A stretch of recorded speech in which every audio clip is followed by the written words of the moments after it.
I paid off my parents' mortgage and legally owned the house, but they insisted it was still their place, changed the lock, and let my brother move in. So I evicted them and sold the house for $300,000 profit.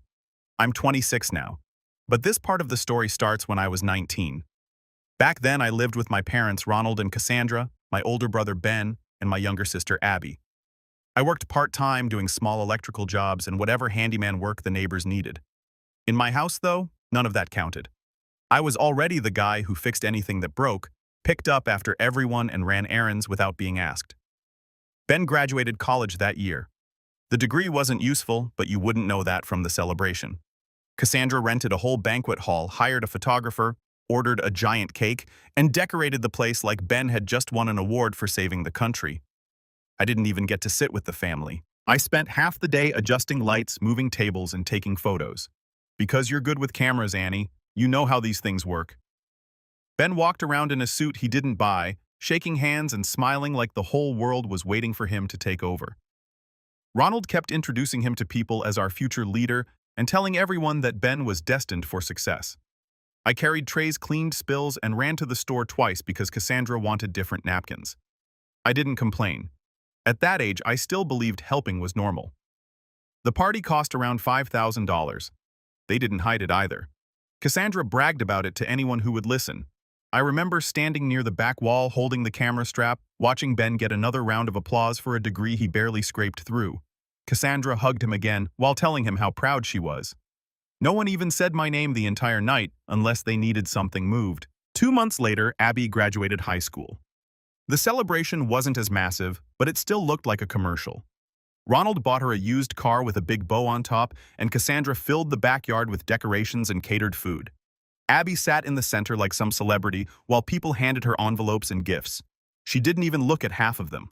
I parked the car they bought her because she didn't know how to handle the driveway's curve. The car didn't last either. It was always having problems, and somehow that became another reason I was expected to drive her everywhere. That same weekend, I graduated too, a year later than I was supposed to. Between working, getting dragged into family responsibilities, and missing credits, I ended up finishing late. They didn't forget, but the attention was different. We had dinner at a small diner near home because we're tight on money after everything for Ben and Abby. Ronald ordered the cheapest items on the menu and reminded me halfway through my fries that I needed to start thinking ahead since I wasn't going to college like Ben. Cassandra said she believed in me, but she said it the way people talk about someone who needs to be managed. After that, my role became more obvious. If the sink leaked, I fixed it. If something electrical flickered, they yelled my name before trying a switch. Every year tax season came around and Ronald pushed a stack of papers in my direction because you're better with numbers. The law and my responsibility from age 14 onward, even though Ben was older and Abby was capable of pushing a mower. Even when the car was running, Abby refused to drive herself anywhere unless it was to pick up her friends. So I became her chauffeur. Ben left messes everywhere. Plates, clothes, half-finished projects, and somehow they all ended up in my hands. Cassandra would say, "Just help your brother, he's stressed." Or, "Ben has a lot on his mind right now," even though he barely lifted a finger in the house. Ronald didn't say much. If anything, he acted like this was all expected, like my role was built in from birth. I never heard a thank you, but I heard plenty of instructions. One afternoon, while fixing a loose cabinet hinge in the kitchen, I overheard Cassandra talking to her sister in the living room. They thought I couldn't hear through the doorway. Cassandra said, "Oh, we don't worry about Matthew. He's like a rock. You pile anything on him and he stays put. But Ben needs guidance. He needs our attention. He's sensitive." I sat there holding a screwdriver staring at the cabinet door. That was the first time it clicked in a way I couldn't ignore. They didn't see me as a person with needs or limits. I was a tool, a backup generator, the thing that keeps running no matter how much you drain it. After high school, I went straight into trade work. I picked electrical because I already understood most of it from fixing everything at home. By the time I was 21, I was making steady, decent money. Long days, early mornings, but it felt good to have something that was mine. I paid for my tools, my truck, my own clothes. No one bought me anything. That part never bothered me. What did bother me was how fast my income became everybody else's problem, but mine. It started small. Ronald would come into my room holding the electric bill like it was a court summons. "We're short this month. Can you take care of it?" He said it like I was already supposed to know the answer. Cassandra followed a few days later with a grocery list and the same tone. Groceries are crazy expensive right now. Can you spot us until next week? I didn't argue. I worked full-time? They didn't. I figured helping was normal. Then Ben's car insurance came up. He hadn't kept a job longer than 2 months since graduation, but he acted like the world owed him patience. Cassandra slid the bill across the kitchen table toward me. Ben's looking for new work. He just needs a little support right now. Ben didn't even look up from his phone. He just said, "I'll pay you back once I'm settled," which meant never. Then Abby announced she wanted to go on a wellness retreat. Something about stress and needing to heal her energy. Ronald looked straight at me when she brought it up like the funding had already been approved. They didn't even pretend it was optional. Cassandra kept saying it was important for Abby's mental state, even though Abby spent most days on her bed scrolling through her phone. Anytime I tried to save money for myself, something came up at home. A pipe burst, a tire went flat, or someone had unexpected expenses. Funny how none of those emergencies happened unless I had a little extra saved. I'd just get ahead and suddenly Cassandra would show up with a bill. Ronald would hint about overdue payments, or Ben would mention his card was declined again. It wasn't luck. It was a pattern. I didn't need a therapist to explain it. 1 month, the roof started leaking after a storm. Ronald said they'd call someone eventually, but they didn't call anyone. They waited until the ceiling stains spread, then turned to me. "You should handle it," Ronald said. "You know this stuff." I didn't know roofing, but I figured it out. I climbed up there, tore off damaged shingles, replaced plywood, fixed the flashing, and sealed everything. Then I bought all the materials myself, because Ronald and Cassandra weren't sure when they'd be able to pay me back. They never paid me back. Around this time, Clover started dating Ben. She was friendly the first time I met her. But Cassandra immediately treated her like royalty. "She's perfect for Ben," she kept saying. "He deserves someone who makes life easier." It wasn't subtle. It was one of those comments meant to make me feel like I wasn't pulling my weight despite the fact I was the only one paying for anything. Clover didn't really talk to me. She treated me like background furniture.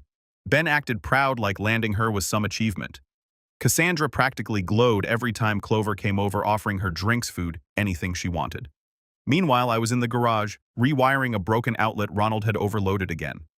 One night, I sat down and added everything up. Electric bills, grocery runs, random repairs, car insurance, Abby's retreat roof materials, gas money, and all the small things they treated as my responsibility. It came out to just under $30,000. $30,000 into a house I didn't own, for people who didn't thank me, didn't ask politely, and didn't care if I had my own life. I stared at the number for a long time. No anger, no panic, just clarity. The next morning, I packed a small bag, 2 pairs of work pants, a few shirts, my boots, and my basic tools. I didn't slam doors or announce anything. I didn't yell or throw guilt back at them. I just walked out the door and drove away. I didn't know exactly where I was going, but I knew I wasn't staying there another day. When I left, I drove until the state lines changed twice. I didn't plan anything besides getting distance. I found a cheap month-to-month rental in a quiet town and set up a P.O. box so my parents wouldn't know my actual address. I didn't cut contact completely, but I kept it low enough that they couldn't drag me back into anything. I found steady work fast. Tradespeople were in high demand and I wasn't picky. If it paid, I took it. Electrical jobs, small renovations, commercial repairs, anything. Within a year, I wasn't just working jobs, I was running them. I picked up extra certifications, bought better tools, and worked every hour someone would pay me for. Some weeks, I hit 80 hours without noticing. It didn't bother me. I was finally working for myself and no one else. Once I had enough saved, I bought a rundown property on the edge of town. It looked terrible from the street, overgrown yard, cracked driveway, peeling siding, but the bones were solid. I spent months renovating it after work, doing everything myself, rewiring, flooring, drywall, roofing. By the time I finished, it looked like a completely different house. I sold it for a good profit and bought another one. That became my pattern work: renovate, sell, repeat. The money came slow at first, then faster. I built a routine that didn't depend on anyone. Every dollar I earned stayed with me. Every hour I worked made my life better instead of holding someone else's up. I didn't have to pick up after Ben or fix Ronald's mistakes or figure out Abby's problems. The quiet in my new house felt strange at first, but it didn't take long to get used to it. Holidays were the only time I heard from them. Ronald called that first Thanksgiving pretending to check in, but it turned into a guilt speech. He said families don't abandon each other, even though that's exactly what they'd been doing to me for years. Cassandra tried a softer angle on Christmas, telling me I was drifting from the family and that Ben missed me. I knew that wasn't true because Ben never called once. Abby called a few times the first year, mostly to complain. She said she dropped out of college because it was too rigid and was now studying spiritual healing, whatever that meant. Then she asked why I didn't come home to help her with money or transportation. I ignored those requests. Eventually, the pattern became predictable. I'd answer one call every couple of months just to keep the peace. Ronald would mention something about bills. Cassandra would sigh loudly in the background. Abby would talk about energy crystals or meditation. That was the cycle. Then there was Ben. The only updates I got about him came from Cassandra. He wasn't working again. Clover was pregnant again. They were living with my parents temporarily. Ronald said they were figuring things out, which meant nothing had changed. 5 years went by like that, working, saving, renovating, no chaos, no tension, no random emergencies that magically appeared when I had money saved. I finally had a quiet life with a stable business. I had employees. I had actual days where I didn't think about anybody back home. Then the call came. I saw Ronald's name pop up on my phone late on a Wednesday night. I almost let it ring out, but something told me to answer. When I picked up, he wasn't calm or composed. He was crying so hard he could barely get words out. "Matthew, we're in trouble. We're going to lose the house." I didn't say anything for a moment. He kept talking fast, voice breaking. According to him, they'd fallen behind on mortgage payments for months. The bank had already sent notices. Foreclosure was in progress. They had 6 weeks before the sheriff posted the final eviction. I heard Cassandra in the background sobbing loudly and saying, "Call him again! Tell him we need him!" Ronald tried to steady his voice. "Matthew, please. You have to come home. We need you. The family needs you. Be a good son." There it was. The phrase that always came out when they wanted something. Be a good son. I didn't answer right away. Ronald filled the silence with more begging, more panic, more explanations about how they tried their best, and Ben couldn't find stable work, and Abby wasn't in a position to contribute. They had no plan, no money, no direction, just a demand wrapped in desperation. I didn't agree to anything on the spot, but the call made one thing clear. The life I built was stable. Their lives were collapsing, and now they expected me to fix everything again. I drove back to my parents' house 3 days after Ronald's call. I didn't abandon my business to do it. I had a foreman I trusted, and by that point, my crew could run jobs without me breathing down their necks. I handed off the schedule, stayed available by phone, and took a temporary leave because this wasn't a visit. It was a takeover. The street looked smaller than I remembered. The house looked worse. When I walked inside, Cassandra rushed me immediately, crying loud enough for the neighbors to hear. She grabbed my arm like she expected me to fall apart with her. Ronald hovered behind her, wringing his hands. Abby stood near the hallway staring at her phone, pausing only long enough to say, "Finally." I didn't hug anyone. I didn't comment on the mess. I just said, "Where's the paperwork from the bank?" That set the tone. No warmth, no reunion, just business. Ronald led me to the dining table, which was covered in unopened mail, final notices, warnings, letters from the bank, everything they should have dealt with months ago. I skimmed through the stack. They weren't lying. 6 weeks was the max estimate. Cassandra kept saying, "We're losing everything, Matthew. Everything. Your childhood home." She said it like I hadn't been the one holding the place together half my life. I sat down, put the papers in order, and said the sentence that changed the entire direction of the day. "I'll pay the arrears and I'll pay the mortgage off in full," I said. "But I'm not giving away that kind of money for free." Cassandra froze. Ronald blinked at me like he didn't understand the words. "What does that mean?" he asked. "It means," I said, "if I save this house, I become the owner fully legally." No arguments later. "That means I'm clearing the bank's lien and putting the home in my name when the payoff posts." Cassandra's voice shot up immediately. "Matthew, how can you even say that? This is our home. You can't just steal it." I didn't respond. I opened my folder and placed a set of documents on the table. A quitclaim deed to transfer title, a purchase agreement showing I was paying off the loan, my lawyer's card. I didn't raise my voice or push them. I just slid the papers forward. Cassandra slapped her hand on the table. "You brought a lawyer. You think we're strangers. We're your parents." Ronald backed her up. "This is disrespectful, Matthew, treating family like a transaction." Abby rolled her eyes like she was bored. "This is manipulative. You planned this. Who brings legal documents to their own parents?" She didn't even look up from her phone for half of it. I ignored the outbursts. "It's simple. You want the house saved. I'm willing to save it. But I'm not giving the bank 6 figures just to watch everyone mismanage it again. If I pay for it, I own it." The bank still has a lien, so this only works one way. I pay the loan off in full at closing, and the deed transfers to me same day. Cassandra covered her face and started crying harder, talking about betrayal and how she didn't raise me to be like this. Ronald went into a speech about loyalty and duty. Abby accused me of acting like a landlord over my own family. They didn't argue the numbers, they didn't deny the foreclosure, they didn't offer another solution, they just attacked the idea of me having control. That told me everything. Eventually, Ronald ran out of excuses. Cassandra ran out of tears. Abby left the room. They didn't want to sign, but they didn't have another option. Ben wasn't earning anything. Abby avoided responsibility like it was a sport and they had no savings. So they signed. My lawyer also had them sign a basic month-to-month lease after the transfer rules in writing no confusion later. Cassandra cried through the entire thing. Ronald looked defeated. Abby muttered something about karma. I didn't react. Once the signatures were on paper, I gathered the documents, called my lawyer, and said, "It's done." When the legal part was handled, I went to inspect the house. It was worse than I expected. The living room had stains in the carpet big enough to outline a small animal. Crayon drawings covered the hallway walls. Ben's kid, obviously. A corner of the ceiling had water damage from the leak I fixed years ago, only worse now. I checked the bathrooms. Mold. Black patches spreading behind the toilet and along the tiles. The bathtub drain was clogged with something I didn't want to identify. Abby's old room was a disaster. Piles of clothes, half-burned candles, broken jewelry, empty cups, and notebooks with scribbles about energy fields. I didn't touch anything. Ben and Clover's stuff was all over the house: boxes, bags, toys, shoes, wrappers. They treated the place like a hotel room with a cleaning staff. I stood in the hallway and looked at everything with one thought running through my head. This wasn't a home. This was a sinking ship patched with duct tape and excuses. But now it was my sinking ship. I spent the rest of the day taking photos, writing notes, and planning. The renovation wouldn't be small, it wouldn't be cheap, it wouldn't be quick. But it would be mine. 6 figures at minimum months of work, most of it done by me. And unlike every project in my childhood, none of these repairs were optional. The house was falling apart. They let it happen.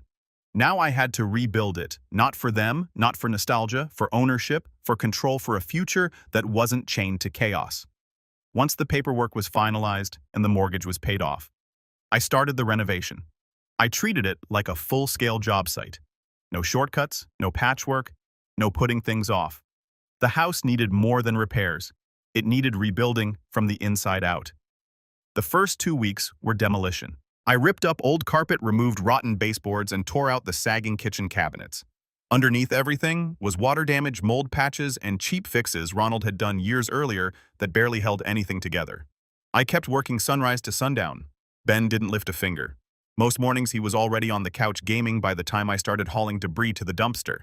His headset stayed glued to his ears. He acted annoyed when I passed through the living room carrying tools. Clover sat beside him most days, scrolling through her phone or giving me comments about the house layout like she was the project manager. "You shouldn't knock down that wall," Clover would say. "It closes the space." Or, "The kitchen needs softer colors, something warm for the family." She said family like the house belonged to her. Abby was no better. Her room was next to mine. And every time I used a power tool, she came out complaining the noise was messing with her energy healing sessions. She'd wave her hands around like she was pushing invisible air and say she needed quiet time to recharge. The first major project was the roof. I tore off every old shingle, replaced the damaged plywood, and installed a brand new system. After that came the HVAC. The old unit rattled like a dying engine.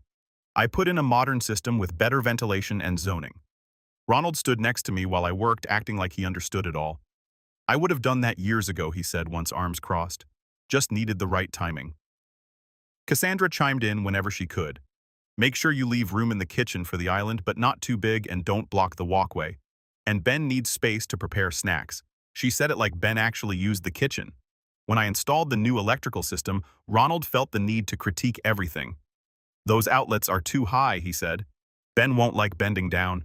He didn't mention that Ben hadn't moved from the couch in 4 hours. Once the structure was stable, I started on the interior. New floors throughout the house. Thick planks, clean lines, nothing cheap. The difference was immediate. The place looked cleaner already. Clover followed me room to room as if I asked for her input. "This wall should be blue. This one needs shelving. The living room needs more seating for everyone." She said it confidently like she owned the house. I reminded her once I'm rebuilding this place, "Please don't touch the tools." She didn't listen. The biggest project was the master suite, the only space I built entirely for myself. I used high-quality materials, insulated the walls, installed a reinforced door and a secure lock. It wasn't huge, but it was clean, quiet, and completely under my control. The only room in the entire house where no one else was allowed. I posted one rule for the entire renovation, and I said it clearly so there were no misunderstandings. Keep the common areas clean. That was it. No chores, no heavy lifting, just basic respect. They ignored it immediately. Ben left food wrappers and cups wherever he sat. Clover spread her things across counters and tables. Abby's crystals, candles, and journals were everywhere. Ronald and Cassandra treated the kitchen like a drop zone for whatever they didn't want to put away. Instead of helping, they acted like supervisors. "Don't put the island there," Cassandra said. "Ben needs more space in the pantry. Abby needs a meditation corner by the window." None of them asked what I wanted. None acknowledged I was the only one rebuilding the structure beneath their feet. They spoke with certainty, like the house was still theirs, like my decisions were temporary suggestions they could override. The entitlement didn't just stay at comments.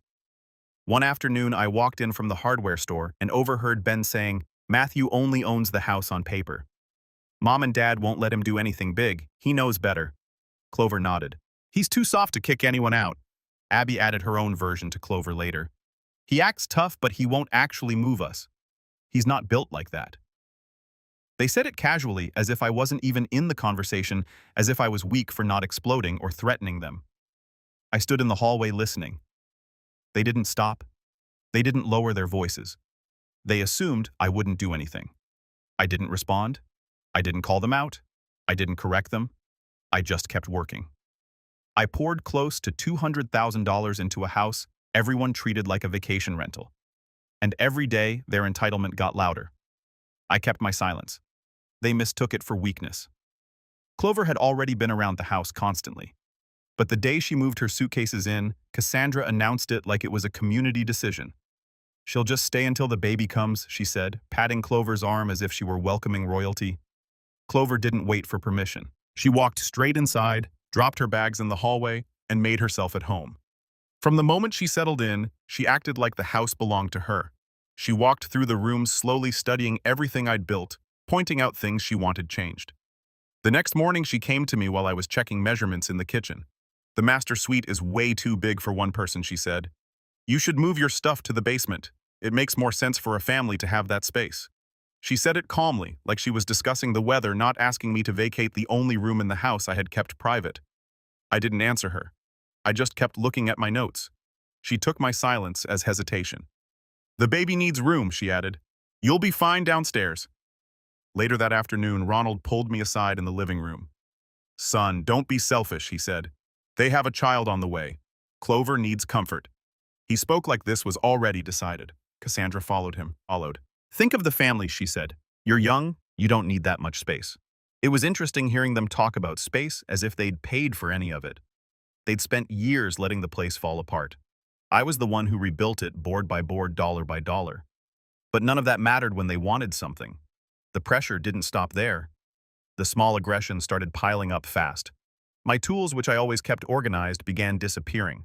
I'd find them in random rooms outside on the porch or shoved into drawers where they didn't belong. Clover said she borrowed them for a project, but she never said what project that was. Groceries didn't last 2 days anymore. I'd fill the fridge in the morning, and by the end of the night, half the food was gone. Ben ate most of it without thinking, grabbing whatever he wanted while yelling at his game.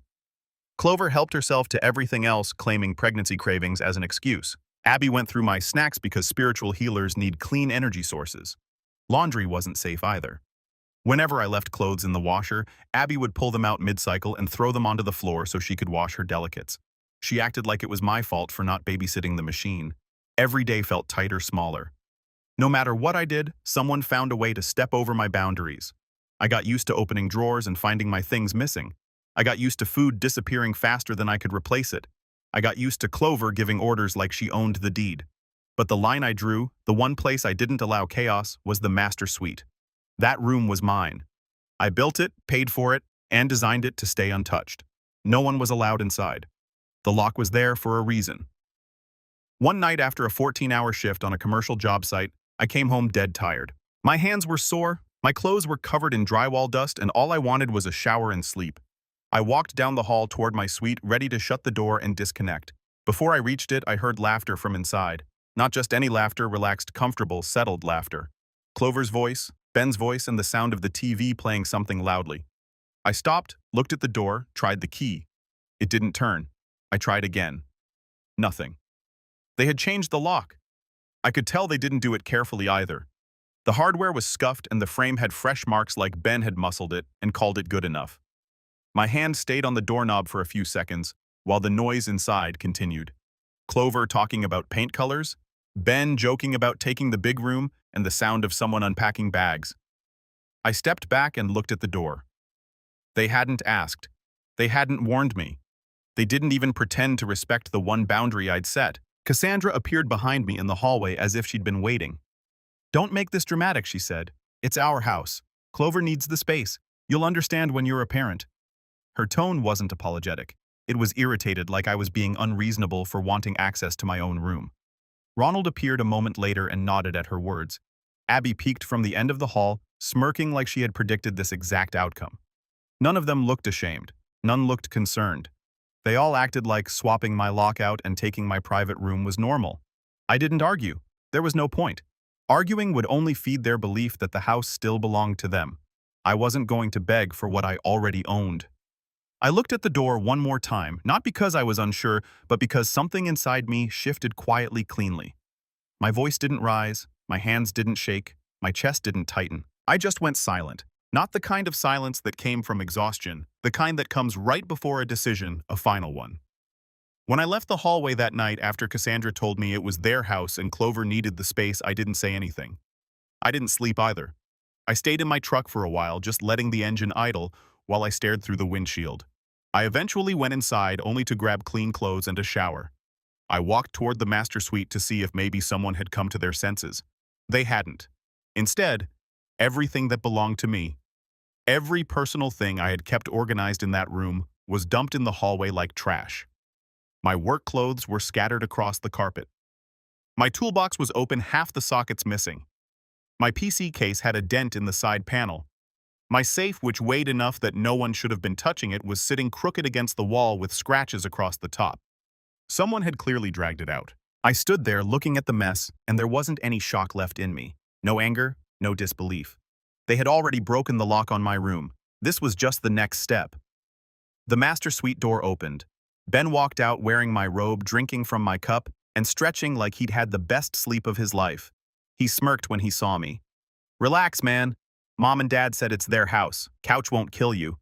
He said it like he was sharing good advice, like I was the one being dramatic for wanting access to the room I built and paid for. I didn't answer him. I just stepped around my scattered things, walked into my old room, what used to be my room, grabbed a duffel bag and packed what mattered: a few clothes, documents, small essentials. Everything else stayed where it was. Before leaving, I took photos, all of it, every mess, every damaged item, every violation, not for nostalgia, for evidence.